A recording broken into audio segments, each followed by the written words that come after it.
有风声讲，这执政团队伫咧8月23，也就是第2批罢免投票了后，就要来进行内阁改组啊。其中，奉点名爱落台经济部长郭志辉，伊就表示，内阁改组和伊是无关系，家己爱尽全力来完成任务。那兼民进党主席的总统赖清德呢，今仔日是伫咧党内的中常会宣布，由前内政部长徐国勇来接当秘书长。我要向大家宣布。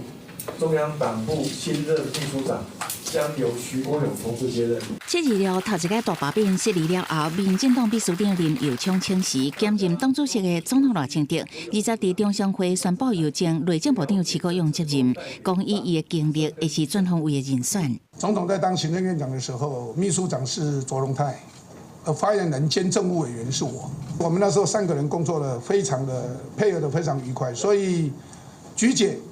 才会给我们3个人叫做薯条3兄弟。我是觉得说，当需要我，那我就回来吧，就像一个战士没有选择战场的权利。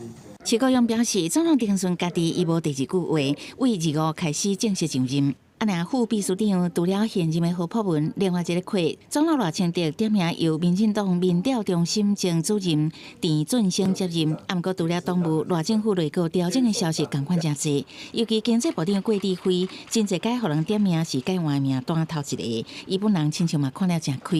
改组与否这个对我来讲是没有什么特别的这个关系了反正我在位的一天，我就是努力去工作，全力以赴。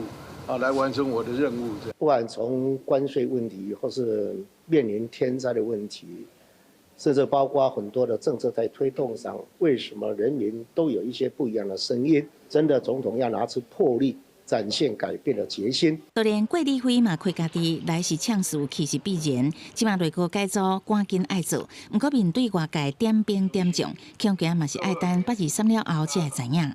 记者采访报道。